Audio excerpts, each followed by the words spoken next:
Hello friends, welcome back to GK Prince Academy. तो आज की इस वीडियो में हम डिस्कस करेंगे पंचायतों का वर्तमान स्वरूप उत्तर प्रदेश राज्य के परिप्रेक्ष्य में हम देखने वाले हैं। इसमें अगर हम बात करें तो सारी चीज़ें होंगी जो कि पंचायतों की समितियां होंगी। ठीक है, ग्राम पंचायतों के अधिकार और कार्य क्या हैं वो सारी चीज़ें देखेंगे। जिला पंचायत, क्षेत्र पंचायत, ग्राम सभा की बैठकें हुई, ये सारी चीज़ें हम इसमें डिस्कस करेंगे। तो चलिए इस वीडियो को स्टार्ट करते हैं। और इसका पहला चैप्टर हो चुका है। जिन लोगों ने नहीं देखा है तो चैनल पेज पर जाइए, वहाँ पर आपको उसका जो है वीडियो मिल जाएगा, या फिर लिंक मैं डिस्क्रिप्शन बॉक्स में दे दूंगा, वहाँ से देख सकते हैं। ठीक है, तो स्टार्ट करने से पहले अगर आप लोग चैनल पर नए हो अभी तो सब्सक्राइब नहीं किया तो चैनल को सब्सक्राइब करें, साथ साथ वीडियो को भी लाइक करें और अपने दोस्तों में ज़्यादा से ज़्यादा शेयर करिएगा। तो उत्तर प्रदेश राज्य में पंचायत संस्थानों के संबंध में विधायी प्राविधान है, उनको देखेंगे। तो संविधान की जो 11वीं अनुसूची है उसमें जो है 29 विषयों में से 16 विषयों के कार्य जो है उत्तर प्रदेश के पंचायतों को हस्तांतरित किए गए हैं। ठीक है, और भारतीय संविधान में राज्य के नीति निर्देशक तत्वों के तहत अनुच्छेद 40 में राज्यों को पंचायतों की स्थापना के लिए जो है आवश्यक कदम उठाने का निर्देश दिया गया है। 73वां संविधान संशोधन जो 1992 हुआ था उसके द्वारा भारतीय संविधान में भाग 9 में अनुच्छेद 243 का से लेकर अनुच्छेद 243 तक भारतीय पंचायती राज संस्थाओं को संवैधानिक दर्जा प्रदान किया गया। उत्तर प्रदेश में पंचायतों की त्रिस्तरीय प्रणाली वर्ष 1961-62 में लागू किया गया था। ठीक है, प्रादेशिक निर्वाचन, प्रत्येक प्रादेशिक निर्वाचन क्षेत्र के लिए निर्वाचक नामावली की बात करें तो ग्राम पंचायत के प्रत्येक प्रादेशिक निर्वाचन क्षेत्र के लिए एक निर्वाचक नामावली राज्य निर्वाचन आयोग के अधीक्षण, निदेशन और नियंत्रण के अधीन तैयार किया जाता है। मत देने का अधिकार किसको होता है तो उत्तर प्रदेश पंचायती राज अधिनियम द्वारा या उसके अधीन अन्यथा उपबंधित के सिवाय प्रत्येक व्यक्ति जिसका नाम किसी ग्राम पंचायत के किसी प्रादेशिक निर्वाचन क्षेत्र की निर्वाचक नामावली में अगर सम्मिलित होता है तो वह उस ग्राम पंचायत में किसी निर्वाचन में मत देने का हकदार होता है। ठीक है, पंच और सरपंच को लेकर ग्राम पंचायत बनती है, यानी ग्राम पंचायत में पंच होता है और सरपंच होता है। जनपद पंचायत के गठन के लिए जनपद सदस्य चुने जाते हैं। जिला पंचायत के गठन के लिए जिला पंचायत सदस्य चुने जाते हैं। ग्राम सभा के सदस्य पंच और सरपंच होते हैं। और ग्राम सभा गांव के मतदाताओं को मिलाकर बनती है, और यह जो है लोकसभा और विधानसभा की तरह केवल 5 साल के लिए ही नहीं होती। ये अस्थायी संस्था है और इसके सदस्य भी केवल 5 साल के लिए नहीं होते, उनकी सदस्यता आजीवन होती है। ठीक है, गांव के सभी बालिग जो होते हैं ग्राम सभा के सदस्य होते हैं। एक ग्राम पंचायत में जितने गांव होते हैं उनकी अपनी अपनी स्वतंत्र ग्राम सभा होती है। गांव के सभी स्त्री पुरुष जो 18 वर्ष की आयु पूरी कर चुके हैं वह अपने गांव की ग्राम सभा के सदस्य होते हैं। ठीक है, उन्हें ग्राम सभा में शामिल होने, प्रस्ताव करने, किसी प्रस्ताव पर सुझाव देने, उनका समर्थन या विरोध करने का उन्हें अधिकार होता है। तो इस तरीके से ग्राम सभा में ये सारी चीज़ें होती हैं। ग्राम सभा का जो होता है साल वो 1 अप्रैल से लेकर 31 मार्च तक माना जाता है, और इसे वित्तीय वर्ष यानी हिसाब किताब का साल कहते हैं। ठीक है, तो इस तरीके से क्वेश्चन पूछ सकता है। ग्राम सभा की बैठक में बैठक जो है साल भर में 4 बार हर 3 माह में होना जरूरी होता है। अधिनियम की धारा जो 7 के 2 के का के अनुसार ग्राम सभा की एक सालाना बैठक 31 मार्च से 3 माह पहले दिसंबर के महीने में होनी चाहिए। इसमें पंचायत सालाना हिसाब किताब, पिछले वित्तीय वर्ष की प्रशासनिक रिपोर्ट, ऑडिट रिपोर्ट, ग्राम पंचायत का वार्षिक बजट और अगले साल के काम की योजना पेश की जाती है। इसके अलावा अगर जनपद पंचायत, जिला पंचायत या कलेक्टर ने ग्राम सभा में विचार के लिए कोई विषय भेजा हो तो उस पर भी चर्चा किया जाता है। यदि लोग चाहें तो ग्राम सभा की बैठक बुलाने के लिए पंचायत सचिव को आवेदन दे सकते हैं। आवेदन पाने के 7 दिन के भीतर बैठक बुलाना जरूरी होता है, लेकिन आवेदन ग्राम सभा के 10% सदस्यों का हस्ताक्षर होना भी जरूरी है, तभी यह बैठक हो पाती है। बैठक की सूचना बैठक की तारीख से कम एक सप्ताह पहले सरपंच द्वारा दिया जाता है। ये सूचना हर सदस्य को मिल जाए, इसके लिए गांव में डुग्गी पिटवाकर या पंचायत के कार्यालय और गांव की खास जगहों पर सूचना चिपकाकर दिया जा सकता है। हर पंच अपने अपने वार्ड के सदस्यों को सूचना देता है। बैठक नियम के अनुसार चले, इसके लिए जिले का कलेक्टर का एक नोडल अधिकारी नियुक्त करता है, और यह अधिकारी बैठक को नियमानुसार चलाने में सहायता करता है। ग्राम पंचायत का सरपंच ग्राम सभा का अध्यक्ष होता है, वो ग्राम सभा की बैठक की अध्यक्षता भी करता है। सरपंच के न रहने पर उप सरपंच और दोनों के न रहने पर पंचों की सहमति में से कोई एक पंच जो है अध्यक्षता करता है। ग्राम सभा में गांव की समस्या और विकास जैसे कि खेती किसानी, पशुपालन, सिंचाई और पीने के पानी और बच्चों की पढ़ाई, चारागाह, राशन कार्ड आदि पर जो है इसमें चर्चा किया जाता है। ठीक है, ग्राम सभा गांव की ज़रूरतों और समस्याओं पर चर्चा करके उसका समाधान ढूंढने का काम करती है। तो ये सारी चीज़ें होता है। इसके अलावा खेती का विकास, भूमि सुधार, सिंचाई के साधन, पशुपालन, मुर्गी पालन, मछली पालन, वन से संबंधित उद्योग, लघु वन उपज, छोटे उद्योग, आवास, पीने का पानी, पशुओं के चारे की व्यवस्था, शिक्षा, साक्षरता, स्वास्थ्य, परिवार कल्याण, राशन का वितरण, खेलकूद, सांस्कृतिक कार्यक्रम, पुस्तकालय जैसे 29 विषय जो है संविधान में भी बताए गए हैं। तो ये सारे काम ग्राम सभा के द्वारा इस पर बातें की जाती हैं और इसका जो है समाधान ढूंढा जाता है। बैठक का विषय सरपंच की सलाह से तय करते हैं। ग्राम सभा का कोई भी मतदाता किसी भी विषय पर चर्चा करने के लिए निवेदन कर सकता है। बैठक के समय अध्यक्ष की अनुमति से कोई भी विषय जोड़ा जा सकता है। ग्राम सभा में कोई भी निर्णय सबकी सहमति से लेने का नियम है। अगर किसी बात पर मतभेद हो तो आम सहमति बनाने का प्रयास करना चाहिए। आम सहमति न बनने पर मामला अगली बैठक के लिए तय कर लेना चाहिए। यदि 2 बैठकों में आम सहमति न बने तो तीसरी बैठक बुलानी चाहिए और उसमें गुप्त मतदान से बहुमत के आधार पर निर्णय लिया जाता है। यदि मतदान में पक्ष और विपक्ष में बराबर मत आए तब अध्यक्ष के मत से निर्णय होता है। जब किसी ग्राम सभा के फैसले का असर दूसरे गांव पर पड़ता है और वह गांव की उस फैसले से सहमति नहीं है तब ग्राम पंचायत की संयुक्त ग्राम सभा बुलाई जाती है और उसमें जो निर्णय होता है वो सबको मानना पड़ता है। ठीक है। ग्राम पंचायत का सचिव जो होता है वो ग्राम सभा की बैठक की पूरी कार्यवाही रजिस्टर में लिखता है। पूरी कार्यवाही सभी सदस्यों को पढ़कर सुनाता है। उसके बाद उपस्थित सदस्यों के नाम लिखकर उनका दस्तखत या अंगूठे का निशान लेता है। ग्राम सभा के फैसले और प्रस्ताव की प्रति ग्राम पंचायत को देता है और इसके बाद ग्राम पंचायत सभी ग्राम सभाओं के प्रस्तावों के आधार पर योजना बनाकर जनपद पंचायत को भेजती है और जनपद पंचायत उसे जिला पंचायत को भेजती है। गांव के हर तरह के विकास की जिम्मेदारी ग्राम सभा की होती है, इसलिए उसको ग्राम के आर्थिक सामाजिक विकास के लिए योजनाएं बनाने का, उनका अनुमोदन करने, विकास के लिए मंजूर किए गए काम को ठीक से हो सके उसकी निगरानी रखने का अधिकार है। ग्राम सभा गांव के विकास के लिए सभी जरूरतों और आमदनी का ब्यौरा ग्राम पंचायत को भेजती है। उसके आधार पर ग्राम पंचायत उसे आगामी बजट में शामिल करती है। ठीक है। ग्राम सभा की यह भी जिम्मेदारी होती है कि वह देखे कि सरकारी योजनाओं का लाभ ग्रामवासियों खासकर गरीबों को ठीक से मिल रहा है कि नहीं। ग्राम सभा गांव का जंगल, जमीन, पानी, खदान, जैविक संपदा की देखभाल और उसका दुरुपयोग रोकने का भी काम करती है। गांव में सरकारी और गैर सरकारी कामों पर नजर रखती है। इसके अलावा जनपद पंचायत और जिला पंचायत और सरकार द्वारा जो है सौंपे गए काम, गांव में सफाई करना, सड़क और गलियों में प्रकाश का इंतजाम कराना, कांजी हाउस की व्यवस्था करना, जन्म, मृत्यु और विवाह का ब्यौरा रखना आदि भी ग्राम सभा का काम है। ग्राम सभा की जिम्मेदारी है कि वो दहेज, छुआछूत, बाल विवाह, कन्या भ्रूण हत्या जैसी कुप्रथाओं को रोके और गांव में जन चेतना पैदा करें। गांव में युवा कल्याण, परिवार कल्याण, खेलकूद, सांस्कृतिक गतिविधियों को बढ़ावा देना भी ग्राम सभा की जिम्मेदारी होती है। ग्राम सभा को अपने क्षेत्र में काम करने वाले सरकारी कर्मचारियों के काम की निगरानी करना, उनकी छुट्टी मंजूर करना आदि का भी अधिकार है।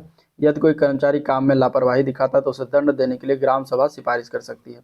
ग्राम सभा के क्षेत्र में कोटेदार, पटवारी, कृषि विस्तार अधिकारी, स्वास्थ्य कार्यकर्ता, आंगनबाड़ी कार्यकर्ता, प्राथमिक स्कूलों के शिक्षक आते हैं। इन सभी कर्मचारियों पर ग्राम सभा का नियंत्रण होता है। ग्राम सभा का काम पूरे गांव की राय से गांव के विकास के लिए फैसला करना है। उन फैसलों को अमल में लाने के लिए एक जिम्मेदार संस्था के रूप में ग्राम पंचायत का गठन होता है। ग्राम पंचायत के लिए कम से कम 1000 की आबादी होनी चाहिए। अगर एक गांव की आबादी 1000 से कम है तो एक से अधिक गांव को मिलाकर ग्राम पंचायत गठित किया जाता है। ठीक है। तो ये इंपॉर्टेंट है। ग्राम पंचायत को कम से कम 10 वार्डों में बांटा जाता है।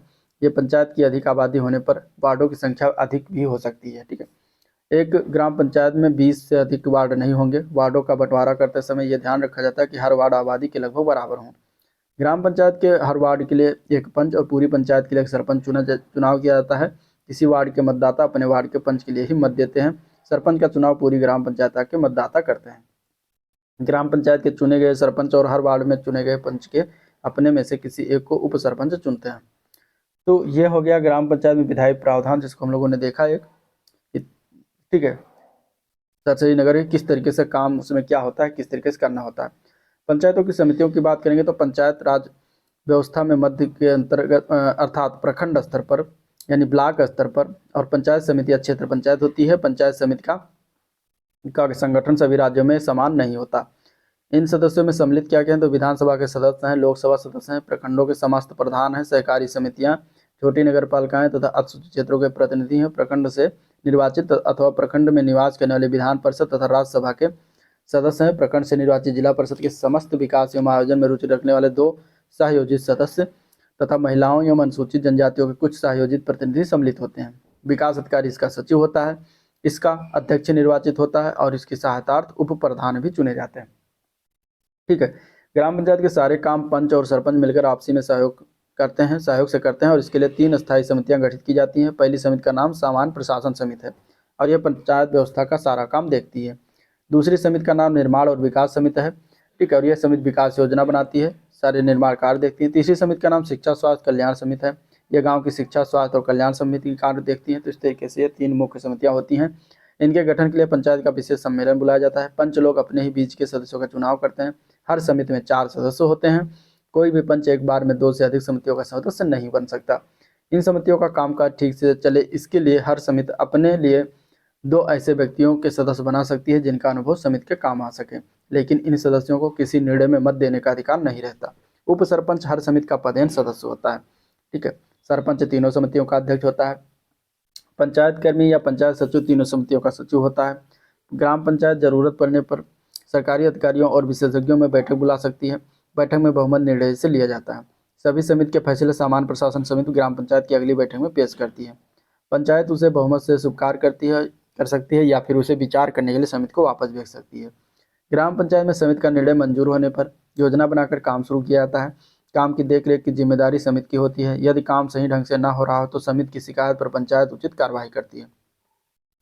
सचिव जो है ग्राम पंचायत, ग्राम सभा और सभी समितियों के हर काम जैसे बैठकों की सूचना देना, उसकी कार्यवाही लिखना, हिसाब किताब रखने का हर काम करता है। तो यह ग्राम पंचायत सचिव का काम होता है, ठीक है, ये इंपॉर्टेंट है। और वह जनपद और जिला पंचायत के साथ तालमेल रखता है और उसकी बैठकों में बुलाने पर शामिल होता है। पंचायत कार्यालय को समय से खोलना, सारे दस्तावेज ठीक रखना सचिव का ही काम है। सचिव का पंचायत की हर नियम की जानकारी होना जरूरी है, ठीक है। इसके बाद अब सहायक सरपंच की शक्तियां क्या होती हैं। तो सहायक सरपंच जो होता है, सरपंच की ऐसी शक्तियों का प्रयोग करेगा जो नियत की जाए, यानी पंच, सरपंच अथवा सहायक सरपंच ऐसे प्राधिकारी को जो नियत किए जाए संबोधित स्व हस्ताक्षरित लेख द्वारा अपना पद त्याग कर सकेगा, ठीक है। ग्राम सभा की बैठकें और उनका कार्य। तो प्रत्येक ग्राम सभा प्रतिवर्ष 2 सामान्य बैठकें होंगी, इंपॉर्टेंट है। एक बैठक जो होगी वो खरीफ फसल कटने के तुरंत बाद होती है, दूसरी बैठक रबी के फसल कटने के तुरंत बाद होती है। बैठक की अध्यक्षता संबंधित ग्राम पंचायत के प्रधान के द्वारा ही किया जाता है। प्रधान नियत प्राधिकारी द्वारा लिखित रूप से मांग किए जाने अथवा सदस्यों की संख्या कम से कम 1/5 की मांग पर ऐसी मांग के 30 दिन के भीतर किसी भी समय एक साधारण सामान्य बैठक बुला सकता है। ग्राम सभा की किसी बैठक के लिए गणपूर्त की सदस्यों की संख्या जो है सदस्यों की कुल संख्या के 5वें भाग के उपस्थिति आवश्यक होती है, किंतु प्रतिबंध यह है कि गणपूर्त के अभाव में स्थगित की गई किसी बैठक के लिए गणपूर्त की आवश्यकता नहीं होगी। ग्राम सभा निम्नलिखित मामलों पर विचार करेगी और ग्राम पंचायतों की सिफारिश और सुझाव दे सकती है। पहला है ग्राम पंचायतों के खातों का वार्षिक विवरण, पूर्ववर्ती वित्तीय वर्ष का प्रशासन की रिपोर्ट और अंतिम लेखा परीक्षा टिप्पणी और उस पर दिए गए उत्तर यदि कोई हो। पूर्ववर्ती वर्ष से संबंधित ग्राम पंचायत विकास कार्यक्रम और चालू वित्तीय वर्ष के दौरान किए जाने के लिए जो है प्रस्तावित विकास कार्यक्रमों की रिपोर्ट तैयार करना, ये सारे सुझाव देती है। ग्राम समाज के सभी वर्गों के बीच एकता, समन्वय, अभिवृद्धि में करना, ग्राम के भीतर प्रौढ़ शिक्षा का कार्यक्रम चलाना, ऐसे अन्य मामले जैसे नियत किए जाएं। इसके अलावा ग्राम सभा निम्नलिखित कृतियों का संपादन करेंगे। कौन कौन से कार्य हैं। तो पहला है सामुदायिक कल्याण कार्यक्रमों के लिए स्वैच्छिक श्रम और अंशदान जुटाना, यह कार्य है। दूसरा कार्य है ग्राम से संबंधित सभी विकास योजनाओं के कार्यान्वयन के लिए हितधारी की पहचान करना, ग्राम से संबंधित विकास योजनाओं के क्रियान्वयन में सहायता पहुंचाना, ठीक है। अब आता है जिला पंचायत। जिला पंचायत प्रत्येक जिले में एक गठित होता है, ठीक है। जिला पंचायत के सदस्यों का चुनाव जो होता है वो प्रत्यक्ष रूप से होता है और जिला पंचायत के अध्यक्ष और उपाध्यक्ष का चुनाव जो है चुने गए सदस्यों के द्वारा अपने ही बीच से किया जाता है। तो ये तीन इंपॉर्टेंट इसके संबंधित है जिला पंचायत। जिला पंचायत का सचिव के जिले का जो है मुख्य विकास अधिकारी या पंचायती राज अधिकारी होता है, ये भी इंपॉर्टेंट है। अब जिला पंचायत के बाद क्षेत्र के अंतर्गत 6 समितियों का गठन किया जाता है। पहला प्रशासनिक, दूसरा नियोजन विकास समिति, तीसरा शिक्षा समिति, चौथा है निर्माण कार्य समिति, पांचवा है स्वास्थ्य कल्याण समिति, छठा है जल प्रबंधन समिति। तो ये 6 समितियां जिला पंचायत व क्षेत्र के अंतर्गत किया जाता है, ठीक है। फिर आता है क्षेत्र पंचायत। क्षेत्र पंचायत में प्रत्येक क्षेत्र में पंचायत में एक प्रमुख और उप प्रमुख होते हैं, ठीक है, और जिसको ब्लॉक कहते हैं, इसको ब्लॉक प्रमुख। सदस्यों का चुनाव अप्रत्यक्ष रूप से होता है और इसके बाद प्रमुख व उप प्रमुख का चुनाव जो होता है सदस्यों द्वारा अपने ही सदस्यों के बीच से किया जाता है।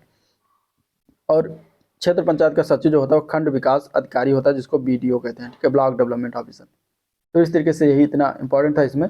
हालांकि इसको भी पढ़ लेते हैं। पंचायती राज व्यवस्था के अंतर्गत सबसे निचले स्तर पर ग्राम पंचायत होती है, जिसका चुनाव ग्राम सभा के द्वारा करते हैं और ग्राम सभा में एक गाँव अथवा छोटे छोटे कई गाँव के समस्त वयस्क यानी 18 वर्ष के ऊपर हो वह सम्मिलित होते हैं, जो एकत्र होकर अथवा ग्राम सभा का क्षेत्र अलग अलग चुनाव क्षेत्रों में विभक्त होने की स्थिति में अपने अपने निर्वाचन क्षेत्रों में क्या होते हैं, चुनाव आयोग द्वारा निर्धारित तिथि को मतदान करते हैं। पंचायत के सभी सदस्यों के सरपंच या ग्राम प्रधान जैसी स्थिति हो का चुनाव ग्राम सभा द्वारा प्रत्यक्ष रूप से किया जाता है। प्रत्येक पंचायत क्षेत्र के लिए उस क्षेत्र के पंचायत क्षेत्र के नाम पर एक ग्राम पंचायत संगठित किया जाता है। प्रत्येक ग्राम पंचायत एक निगमित निकाय होता है। किसी ग्राम पंचायत में एक प्रधान और किसी पंचायत क्षेत्र की स्थिति में किसी ग्राम पंचायत में एक प्रधान और किसी पंचायत क्षेत्र की स्थिति में जिसकी संख्या क्या हो, तो अगर 1000 तक होती है अगर उनकी संख्या, तो 9 सदस्य होंगे। ठीक है। और अगर उस ग्राम पंचायत में 1000 से अधिक किंतु 2000 से अधिक ना हो, तो वहाँ पर सदस्यों की संख्या कितनी होगी, तो 11 सदस्य होंगे। और अगर 2000 से अधिक हो और 2000 से लेकर 3000 के मध्य हो, तो वहाँ पे 13 सदस्य होंगे। ठीक है। इसके अलावा अगर 3000 से अधिक हो तो वहाँ पे 15 सदस्य होंगे। तो ये इंपॉर्टेंट है, पूछा जा सकता है, याद रखिएगा। ग्राम पंचायत के सदस्यों के निर्वाचन और प्रयोजनों के लिए जो है प्रत्येक पंचायत क्षेत्र को इसी रीति के प्रादेशिक निर्वाचन क्षेत्रों में विभाजित किया जाएगा कि प्रत्येक निर्वाचन क्षेत्र की जनसंख्या और उसको आवंटित स्थानों की संख्या के बीच अनुपात समस्त पंचायत क्षेत्र में यथासाध्य एक ही हो। ग्राम पंचायत के प्रत्येक प्रादेशिक निर्वाचन क्षेत्र का प्रतिनिधित्व ग्राम पंचायत में एक सदस्य द्वारा किया जाएगा। कोई ग्राम पंचायत अपनी प्रथम बैठक के लिए नियत दिनांक से 5 वर्ष तक बनी रहेगी। अब ग्राम पंचायत की बैठक की बात करते हैं, तो कार्य संपादन हेतु ग्राम पंचायत की बैठक सामान्यतः प्रत्येक मास में कम से कम एक बार होगी। 2 लगातार बैठकों के बीच 2 माह से अधिक का अंतर नहीं होगा। किसी ग्राम पंचायत की प्रथम बैठक उस ग्राम पंचायत के गठन के 30 दिन के भीतर होना अनिवार्य है। ठीक है। और ग्राम पंचायत का सचिव जो होता है ग्राम विकास अधिकारी यानी कि वीडीओ जिसको कहते हैं, ये ग्राम पंचायत का सचिव होता है। एक ग्राम विकास अधिकारी वर्तमान में 5 ग्राम पंचायतों का कार्य देखता है। ठीक है। अब ग्राम पंचायत के अधिकार और कार्य क्या होते हैं, तो ग्राम पंचायत के प्रावधान सभी कार्य करने का अधिकार दिया गया है जिन्हें करने की सामान्यता एक स्थानीय प्रशासन से अपेक्षा की जाती है। अब देख लेते हैं कुछ मुख्य कार्य। जैसे पहला उसमें आता है कृषि और बागवानी का विकास और प्रोन्नति करना, बंजर भूमि चारागाह भूमि का विकास और उनके अनधिकृत कब्जों की रोकथाम करना, भूमि विकास, भूमि सुधार और भूमि संरक्षण में सरकार और अन्य एजेंसियों की सहायता, चकबंदी में सहायता करना, लघु सिंचाई परियोजनाओं में जल वितरण में सहायता करना, लघु सिंचाई परियोजनाओं का निर्माण करना, मरम्मत और उनकी सुरक्षा में सहायता करना, पशुपालन, दुग्ध उद्योग, मुर्गी पालन में ग्रामीण क्षेत्र में बढ़ावा देना और पशुओं की नस्ल को सुधारने का प्रयत्न करना, गाँव में मछली पालन में विकास में से सहायता करना, सड़क और सार्वजनिक भूमि के किनारे वृक्षारोपण करना, उनकी रक्षा करना, लघु वन उत्पाद की उन्नति और विकास करना, लघु उद्योगों के विकास में सहायता करना और स्थानीय बाजारों में उन्नति का प्रयत्न करना। इसके अलावा कृषि और अन्य उद्योगों में विकास में सहायता करना, ग्रामीण क्षेत्र में कुटीर उद्योगों की उन्नति को प्रोत्साहन देना, ग्रामीण आवास कार्यक्रमों को लागू करने में सहायता करना और आवास स्थलों का वितरण और उनसे संबंधित अभिलेखों को सुरक्षित रखना, पीने, कपड़े धोने, स्नान करने के लिए जल की व्यवस्था करने के लिए कुआं, तालाब का निर्माण और उनकी मरम्मत और सुरक्षा और पीने के पानी के लिए अन्य स्रोतों का विकास करना, ईंधन और चारा से संबंधित पौधों का विकास करना, चारा भूमि के अनियमित अंतरण पर नियंत्रण रखना, सड़क, पुलिया, पुल, नौकाघाट, जलमार्ग और संचार के साधनों का विकास करना, सार्वजनिक स्थलों से अतिक्रमणों को हटाना, सार्वजनिक स्थलों पर मार्गों पर प्रकाश की व्यवस्था, उनकी सुरक्षा का प्रबंधन करना, ग्राम में गैर पारंपरिक ऊर्जा स्रोतों के कार्यक्रमों का विकास, प्रोन्नति और सुरक्षा का प्रबंधन करना, गरीबी उन्मूलन कार्यक्रमों को लागू करना, प्रारंभिक और माध्यमिक विद्यालय के विकास में सहायता करना और शिक्षा के प्रति सार्वजनिक चेतना पैदा करना, तकनीकी प्रशिक्षण, व्यावसायिक शिक्षा, ग्रामीण कला, शिल्पकारों की उन्नति में सहायता करना, प्रौढ़ और अनौपचारिक शिक्षा के माध्यम से प्रौढ़ साक्षरता की प्रोन्नति करना, सामाजिक और सांस्कृतिक क्रियाकलापों की उन्नति करना, विभिन्न त्योहारों पर सांस्कृतिक संगोष्ठियों का आयोजन करना, खेल कूद के लिए ग्रामीण क्लबों की स्थापना करना, उनकी सुरक्षा करना, पुस्तकालय और वचनालय की स्थापना करना और उनकी व्यवस्था व सुरक्षा करना, पंचायत की भूमि पर मेला, बाजार और हाटों को जो है लगवाना व विनियमन करना। ठीक है। ग्रामीण स्वच्छता की व्यवस्था करना, महामारियों तथा बीमारियों की रोकथाम करना, मनुष्य तथा पशुओं को टीका लगाना, आवारा पशुओं को रोकना, मृत्यु का तथा विवाह का लेखा जोखा करना, परिवार कल्याण कार्यक्रमों को सफल बनाने के लिए व्यवस्थाओं को लागू करने में कर्मचारियों की मदद करना, ग्राम पंचायत क्षेत्र के विकास के लिए योजना तैयार करना और उनके क्रियान्वयन में सहयोग करना, ग्राम पंचायत स्तर पर महिला एवं बाल विकास कार्यक्रमों को लागू करने में सहायता करना, बाल स्वास्थ्य पोषण कार्यक्रमों की उन्नति करना।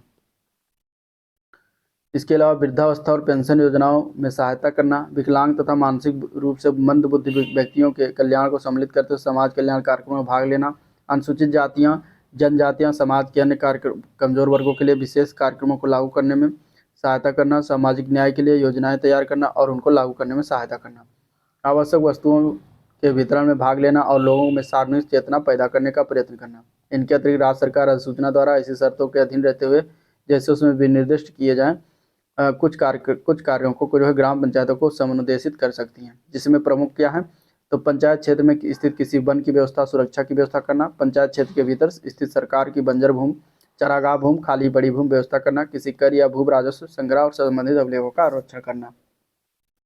तो ये सभी इनके कार्य हैं। ठीक है, किसके कार्य हैं, ग्राम पंचायत के कार्य और अधिकार होते हैं, सब इस चीजें कर सकते हैं। अब अगला हम देखेंगे इसमें ग्राम पंचायत के निर्वाचन का अधीक्षण। तो ग्राम पंचायत के प्रधान और सदस्यों के निर्वाचन संचालन का अधीक्षण जो है निर्देशन नियंत्रण राज्य निर्वाचन आयोग में निहित होता है। तो ये याद रखिएगा, राज्य निर्वाचन आयोग करवाता है। ठीक है, वो अपना एक जिला मजिस्ट्रेट जिले में जो है ग्राम पंचायत के प्रधान और सदस्यों के सभी निर्वाचन संचालन का पर्यवेक्षण करता है। अब ग्राम पंचायत का प्रधान क्या है, तो ग्राम पंचायत का एक प्रधान होगा जो उसका अध्यक्ष होगा। राज्य सरकार आदेश द्वारा प्रधान के पदों को अनुसूचित जात, अनुसूचित जनजाति, पिछड़े वर्गों के लिए आरक्षित करेगी। आरक्षित प्रधानों के पदों की कुल संख्या 1/3 से अन्यून पद की स्थिति अनुसूचित जात, अनुसूचित जनजाति, पिछड़े वर्ग के महिलाओं के लिए आरक्षित होंगे। ग्राम प्रधान का निर्वाचन, तो ग्राम प्रधान का निर्वाचन किसी पंचायत क्षेत्र के प्रादेशिक निर्वाचन क्षेत्र के निर्वाचक नामावली में रजिस्ट्रीकृत व्यक्तियों द्वारा अपने ही में से निर्वाचित किया जाएगा। और यदि किसी ग्राम पंचायत के सामान्य निर्वाचन में प्रधान का निर्वाचन नहीं किया जाता है और ग्राम पंचायत कुल सदस्यों की संख्या का 2/3 से कम सदस्य निर्वाचित किए जाते हैं, तो राज्य सरकार द्वारा इस तदर्थ प्राधिकृत कोई अधिकारी द्वारा आदेश द्वारा या तो प्रशासनिक समिति जिसमें ग्राम पंचायत के सदस्यों के रूप में निर्वाचित किए जाने के लिए ऐसी संख्या में जैसे वो उचित समझे अहर व्यक्ति होंगे, या फिर प्रशासक नियुक्त कर सकता है। प्रशासनिक समिति के सदस्य या प्रशासक 6 मास से अनधिक ऐसी अवधि के लिए जैसा कि राज्य सरकार निर्दिष्ट आदेश दे, आदेश में भी निर्देश करे या पद धारण करेगा। उत्तर प्रदेश पंचायत राज अधिनियम के प्रयोजन के लिए प्रशासनिक समिति का प्रशासक सामूहिक रूप से संगठित ग्राम पंचायत समझी जाएगी। ठीक है, उप प्रधान का चुनाव पंचायत के चुने हुए सदस्यों द्वारा किया जाता है। कातिपीय पदों को एक साथ धारण करने का प्रतिबंध की बात करें तो कोई व्यक्ति एक साथ ग्राम पंचायत का प्रधान, न्याय पंचायत का पंच नहीं होगा, या फिर एक से अधिक प्रादेशिक निर्वाचन क्षेत्रों में ग्राम पंचायत का सदस्य नहीं होगा, या फिर ग्राम पंचायत का सदस्य पंचायत न्याय पंचायत का पंच नहीं होगा, या फिर एक से अधिक ग्राम पंचायतों का या फिर न्याय पंचायतों में कोई पद धारण नहीं करेगा। इसके अलावा कोई व्यक्ति ग्राम पंचायत का प्रधान या सदस्य या न्याय पंचायत का पंच निर्वाचित होने या ऐसा पद धारण करने के लिए अनर्ह होगा यदि वो संसद या किसी राज्य विधानमंडल का सदस्य है, या फिर किसी क्षेत्र के पंचायत का सदस्य या प्रमुख या उप प्रमुख है, या फिर किसी जिला पंचायत का सदस्य अध्यक्ष या उपाध्यक्ष है, या फिर किसी सहकारी समिति का अध्यक्ष या उपाध्यक्ष है। ग्राम प्रधान को हटाने की प्रक्रिया की बात करें तो प्रधान को हटाने के लिए ग्राम पंचायत द्वारा एक विशेष बैठक बुलाई जाती है जिसकी 15 दिन पूर्व सूचना देनी अनिवार्य होती है। ठीक है, इसके अलावा अगर हम बात करें तो इस बैठक में ग्राम सभा में उपस्थित और मतदान करने वाले सदस्यों के 2/3 बहुमत द्वारा प्रधान को हटाया जा सकता है। ग्राम प्रधान को हटाने के लिए बुलाई गई विशेष बैठक के लिए गणपूर्त होना आवश्यक है, जो उस ग्राम सभा के सदस्य 1/3 सदस्यों के कम नहीं होगी। ठीक है, यदि बैठक में गणपूर्त या अपेक्षित बहुमत न होने के कारण प्रधान को हटाने हेतु प्रस्ताव पारित न हो सके तो उसी प्रधान को हटाने के लिए दूसरा इस प्रकार का प्रस्ताव उस बैठक से 1 वर्ष के भीतर नहीं लाया जा सकता। पंचायत क्षेत्र की घोषणा की बात करें तो राज्य सरकार उत्तर प्रदेश पंचायती राज अधिनियम के प्रयोजन के लिए एक अधिसूचना द्वारा किसी ग्राम या ग्रामों के समूह जिसकी जनसंख्या यथासाध्य 1000 हो पंचायत क्षेत्र घोषित कर सकती है। यानी कि 1000 अगर जनसंख्या है तो उसको हम पंचायत क्षेत्र घोषित कर सकते हैं। ठीक है, इसके अलावा राज्य सरकार संबंधित ग्राम पंचायत के या अनुरोध पर अन्यथा प्रस्ताव के पूर्व प्रकाशन के पश्चात अधिसूचना किसी भी समय किसी ग्राम पंचायत क्षेत्र में किसी ग्राम या ग्रामों के समूह को सम्मिलित करके उसे निकाल कर परिष्कार कर सकती है, पंचायत क्षेत्र के नाम में परिवर्तन कर सकती है, यह घोषणा कर सकती है कि कोई क्षेत्र पंचायत क्षेत्र नहीं रह गया। ये सभी कार्य जो है कर सकती है। अब पंचों को नियुक्ति और उनका कार्यकाल, तो ये नियत प्राधिकारी द्वारा ग्राम पंचायत के सदस्यों में से उतनी ही संख्या में व्यक्ति न्याय पंचायत के पंच होने के लिए नियुक्त किए जाएंगे जितनी की नियत की जाए। ठीक है, इस प्रकार नियुक्ति जो है व्यक्ति ग्राम पंचायत के सदस्य न रह जाएंगे। कोई व्यक्ति न्याय पंचायत का पंच तब तक नियुक्त नहीं किया जाएगा जब तक कि उसमें वह अहर्ताएं न हो जो नियत की जाए। प्रतिबंध यह है कि यदि ऐसी नियुक्तियों के लिए नियत अहर्ताएं रखने वाले उपयुक्त व्यक्ति उपलब्ध न हो तो नियत प्राधिकारी ऐसी अहर्ताओं में से किसी या सभी अहर्ताओं को लिखित आदेश द्वारा शिथिल कर सकता है। ठीक है, इस प्रकार नियुक्त पंच ऐसी रीत से और ऐसी अवधि से भीतर जो नियत की जाए अपने में से ऐसे 2 व्यक्तियों को जो कार्यवाहियों को अवलिखित करने की क्षमता रखते हो सरपंच तथा सहायक सरपंच नियुक्त कर सकते हैं। नियत न्याय पंचायत के प्रत्येक पंच का कार्यकाल उसकी नियुक्ति के दिनांक से प्रारंभ होगा और जब तक इस अधिनियम के उपबंधों के अधीन अन्यथा समाप्त न हो जाए उस ग्राम पंचायत के कार्यकाल के साथ समाप्त होगा जिससे वह नियुक्ति किया गया था।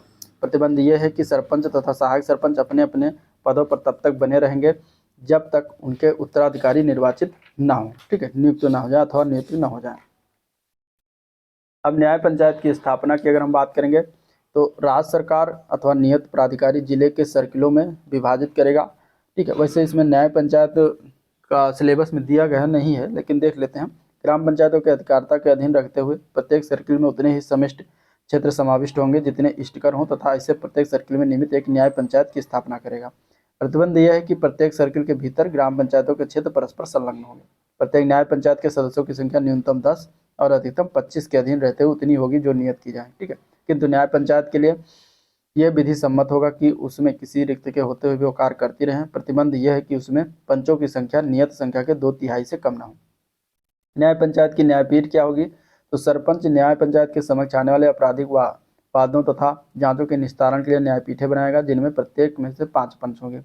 कोई पंच सरपंच अथवा सहायक सरपंच किसी ऐसे वाद या विचारण अथवा जांच में भाग न लेगा जिसमें वह स्वयं या उसका कोई निकट सेवा योजक, सेवा योजित कर्मचारी, ऋणी, ऋणदाता और भागीदार एक पक्ष हो अथवा जिसमें उनमें कोई व्यक्तिगत रूप से अभिरुचि रखता हो। राज्य सरकार किसी वर्ग अथवा वर्गों के वादों के विचारण के लिए विशेष न्यायपीठों का संगठन नियत कर सकती है। प्रतिबंध यह है कि राज्य सरकार किसी भी समय ऐसे विशेष न्यायपीठ के पुनर्संगठन के लिए भी आदेश दे सकती है। न्यायपीठों को बनाए जाने अथवा कार्यकरण के ढंग से कोई संबंधित कोई विवाद नियत प्राधिकारी को अवदिष्ट किया जाएगा और यह निर्णय जो है जिसका अंतिम होगा, ठीक है। जिला परिषद की अब बात करेंगे तो पंचायती राज व्यवस्था के पद सोपान क्रम में जिला परिषद जो है सबसे शीर्षस्थ संस्था होती है। इसका संगठन भी पंचायत समिति के नमूने पर किया गया है, जिसके सदस्यों का निर्वाचन जनता द्वारा प्रत्यक्ष रूप से किया जाता है। इसके अतिरिक्त जिले के समस्त विधायक, संसद सदस्य, राज्य विधान परिषद के सदस्य, कुछ महिलाएं, अनुसूचित जातियों के संयोजित सदस्य भी जिला परिषद के सदस्य होते हैं। प्रत्येक जिला परिषद में एक निर्वाचित अध्यक्ष होता है जिसे जिला प्रमुख कहा जाता है, और इसके अतिरिक्त उपाध्यक्ष भी होता है जिसे उप जिला प्रमुख कहते हैं, ठीक है। तो इस तरीके से संस्था का नाम, प्रशासनिक अधिकारी कौन होता है और राजनीतिक प्रतिनिधि कौन होता है वो दिया गया है। तो जिला परिषद में जिला परिषद या पंचायत प्रमुख, उप जिला प्रमुख और जिला परिषद सदस्य होता है, और प्रशासनिक अधिकारी मुख्य कार्यकारी अधिकारी होता है। पंचायत समिति होता है, इसमें प्रमुख या प्रधान होते हैं, उप प्रधान होते हैं, पंचायत समिति सदस्य होते हैं, और इसका जो है प्रशासनिक अधिकारी खंड विकास अधिकारी होता है। पंचायत, ग्राम पंचायत में ग्राम प्रधान, सरपंच, उप सरपंच एवं वार्ड सदस्य होते हैं प्रतिनिधि, और ग्राम सेवक या ग्राम विकास अधिकारी इसके क्या होते हैं? प्रशासनिक अधिकारी होते हैं, ठीक है। राज्य स्तर पर राजनीतिक नेतृत्व पंचायती राज विभाग के मंत्री का होता है, जबकि प्रमुख सचिव पंचायती राज से प्रशासनिक नेतृत्व प्रदान करते हैं। इसके अलावा पदों में अगर हम देखेंगे तो इस तरीके से होता है। सबसे ऊपर आते हैं मंत्री पंचायती राज विभाग के, फिर प्रमुख सचिव आते हैं पंचायती राज के, फिर सचिव आते हैं पंचायती राज के, फिर विशेष सचिव होते हैं, इसके बाद संयुक्त सचिव होते हैं, फिर उप सचिव होते हैं, फिर अन्य सचिव होते हैं, ठीक है। और निदेशालय जो है, निदेशालय स्तर पर निदेशक पंचायती राज विभागाध्यक्ष का कार्य देते हैं, और यह व्यवस्था जो है इस प्रकार होती है। निदेशक जो होते हैं पंचायती राज विभाग अध्यक्ष के, फिर अपर निदेशक, फिर संयुक्त निदेशक, फिर मुख्य वित्त एवं लेखा अधिकारी, फिर जिला पंचायत राज अधिकारी, फिर प्रशासनिक अधिकारी, फिर प्रकाशन अधिकारी। तो इस तरीके से इनका पदाधारण होता है। अब ग्राम पंचायत का प्रशासनिक ढांचा की बात करेंगे तो ग्राम पंचायत के जो कर्मचारी होते हैं, पंचायत सचिव पंचायत के सहायतार्थ जो है नियुक्त किया जाता है। ग्राम सेवक या ग्राम विकास अधिकारी विकास के लिए पंचायतों का परामर्शदाता या नीतियों को लागू करने में सहायक होता है। पटवारी ग्राम पंचायत स्तर पर राजस्व विभाग का एक महत्वपूर्ण कर्मचारी होता है, ठीक है। ग्राम पंचायत का गठन सामान्यतः निम्नवत होता है। ग्राम प्रधान मुखिया होता है, ठीक है, जो कि प्रत्यक्ष रूप से निर्वाचन किया जाता है, और इनकी योग्यता, कार्यकुशलता पर ही ग्राम पंचायत की सफलता निर्भर करती है। ग्राम प्रधान मुखिया ग्राम पंचायत कार्य का कार्यकारी समिति के 4 सदस्यों को मनोनीत करता है, और इनका कार्यकाल कितना होता है? 5 वर्ष का होता है, परंतु अगर अविश्वास प्रस्ताव आ जाता है तो पास करके इन्हें पदच्युत भी किया जा सकता है।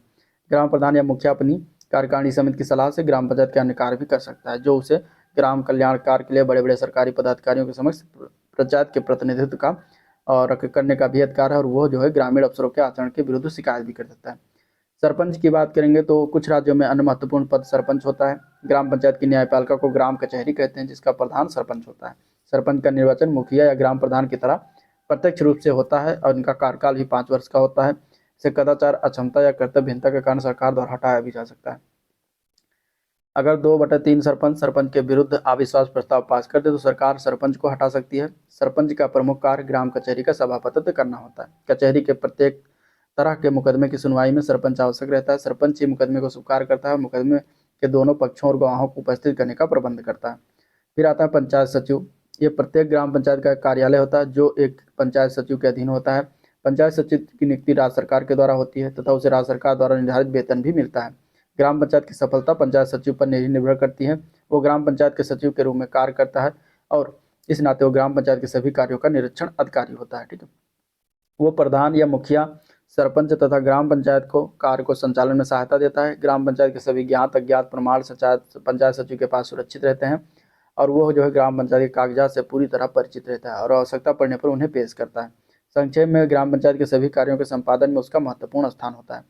फिर होते हैं लेखपाल या पटवारी जिन्हें कहते हैं। यह ग्राम पंचायत स्तर पर राजस्व विभाग का एक महत्वपूर्ण कर्मचारी होता है।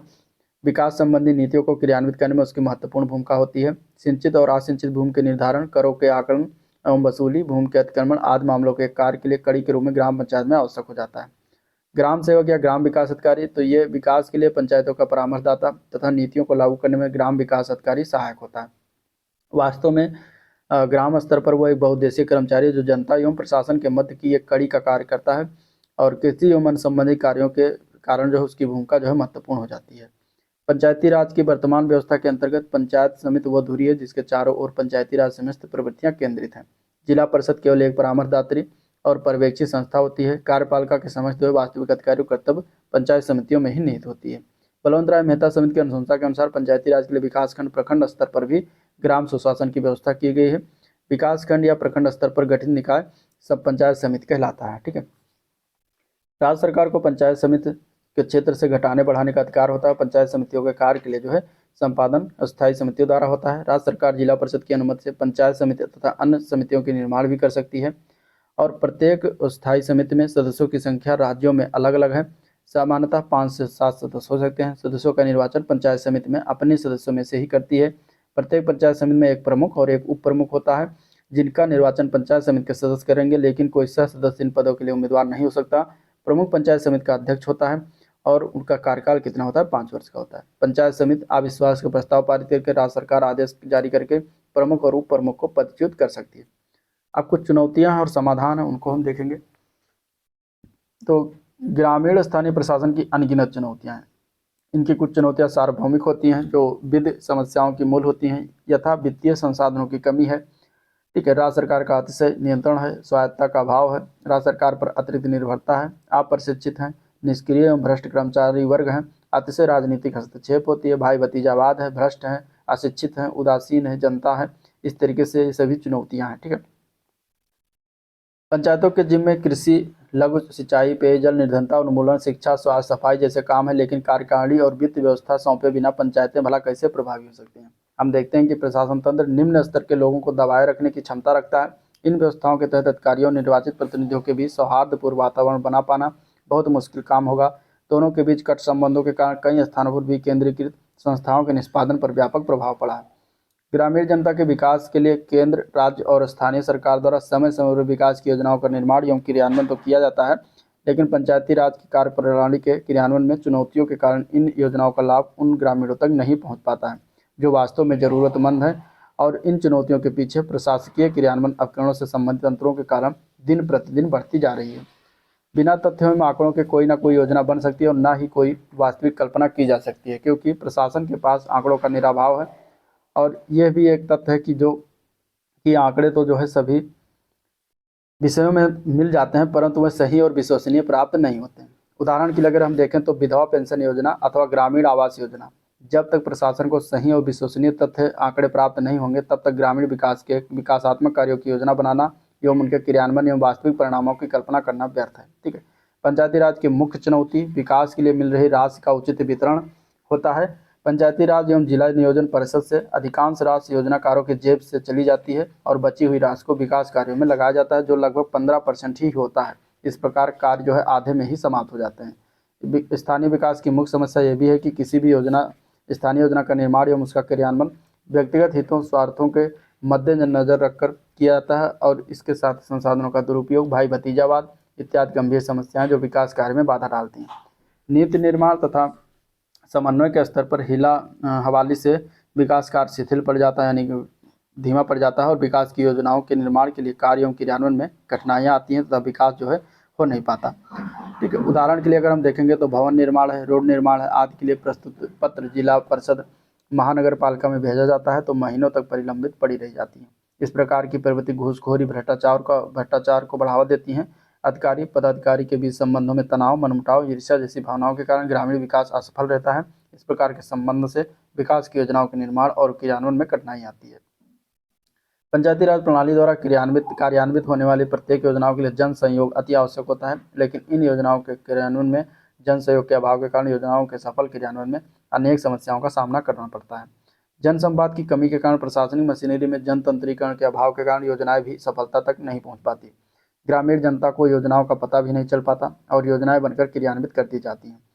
लॉर्ड ब्राइस ने कहा था कि स्थानीय सुशासन प्रजातंत्र के लिए प्रशिक्षण की आवश्यकता है, आधारशिला है, जिसके अभाव में प्रजातंत्र की सफलता की आशा नहीं की जा सकती।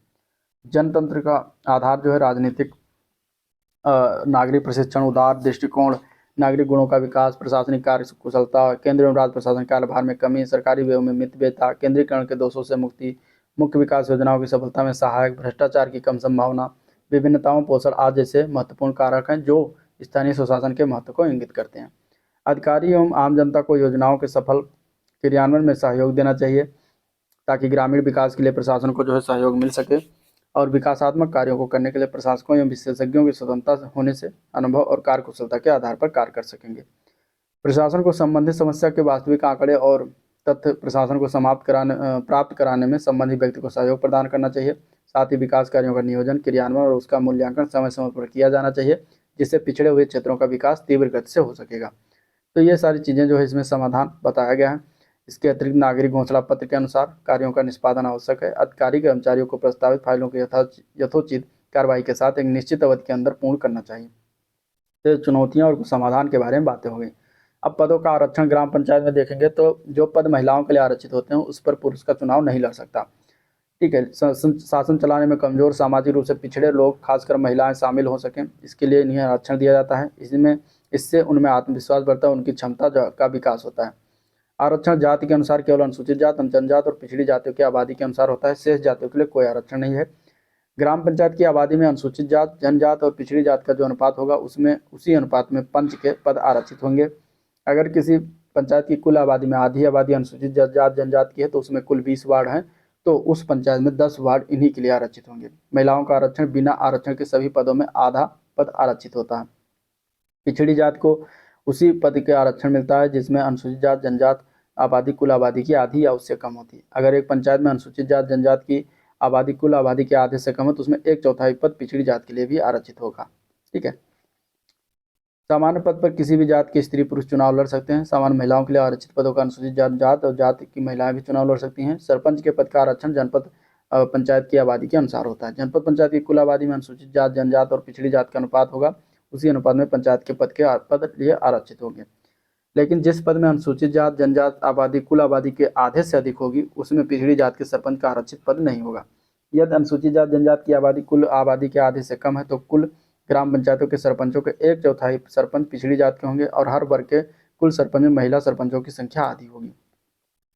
पंच या सरपंच बनने के लिए ग्राम पंचायत में ग्राम सभा का सदस्य होना चाहिए। यदि कोई व्यक्ति दिवालिया हो, उसके ऊपर पंचायत की राशि बकाया हो, उसने पंचायत का सरकारी जमीन पर कब्जा किया हो, मानसिक रूप से बीमार हो, मंद बुद्धि हो, कुष्ठ रोगी हो, नशे से संबंधित किसी अपराध से दंडित किया गया है, सिविल अधिकार संरक्षण अधिनियम 1955 की किसी धारा उसमें दोषी पाया गया तो वो पंच या सरपंच के पद के लिए चुनाव नहीं लड़ सकता। किसी अपराध में कम से कम 6 माह की सजा काट चुका हो और सजा काटने के बाद यदि 5 साल न बीता हो तो भी वो चुनाव नहीं लड़ सकता। पंचायत में कोई नौकरी कर रहा हो, पंचायत के वकील के रूप में वेतन ले रहा हो, सरकार के अधीन किसी कंपनी की नौकरी से निकाला गया हो, विधानसभा या चुनाव लड़ने में अयोग्य घोषित किया गया हो तो भी वो चुनाव नहीं लड़ सकता। यदि उसने किसी दूसरे देश की नागरिकता ले ली हो तो भी वो चुनाव नहीं लड़ सकता। ठीक है, ग्राम पंचायत का मुख्य काम अपने क्षेत्र की जनता की आवश्यक सुविधाओं का व्यवस्था करना, ग्राम पंचायत समिति संपत्ति की रक्षा करना और प्राकृतिक संसाधनों की देखभाल व नियंत्रण करना होता है। इसके लिए पंचायत के क्षेत्र में खतरनाक वस्तुओं के व्यापार को भी नियंत्रित कर सकता है। पंचायत के विकास के लिए किसी भी भवन या पेड़ को हटा सकती है, उसे सार्वजनिक संपत्ति से अतिक्रमण हटाने का अधिकार है। विकास के लिए संविधान में कुल 29 कार्यों की सूची बताई गई जिसके बारे में ग्राम सभा काम करते हुए पुस्तक में बताया गया था। इन सारे कामों की जिम्मेदारी ग्राम पंचायत की होती है। ठीक है, तो ये था ओवरऑल वीडियो जिसको हम लोगों ने देखा, डिस्कस किया। अगर वीडियो पसंद आया तो लाइक करिए, चैनल को सब्सक्राइब नहीं किया अभी तक तो सब्सक्राइब करना मत भूलिएगा, साथ ही साथ अपने दोस्तों में शेयर भी कर दीजिएगा। ठीक है, अगला जो चैप्टर होगा वो होगा पंचायतों के वित्तीय स्रोत एवं कार्य योजना, जिसको हम अगले वीडियो में देखेंगे। तो आज के लिए इतना ही, मिलते हैं नेक्स्ट वीडियो में, तब तक के लिए थैंक यू।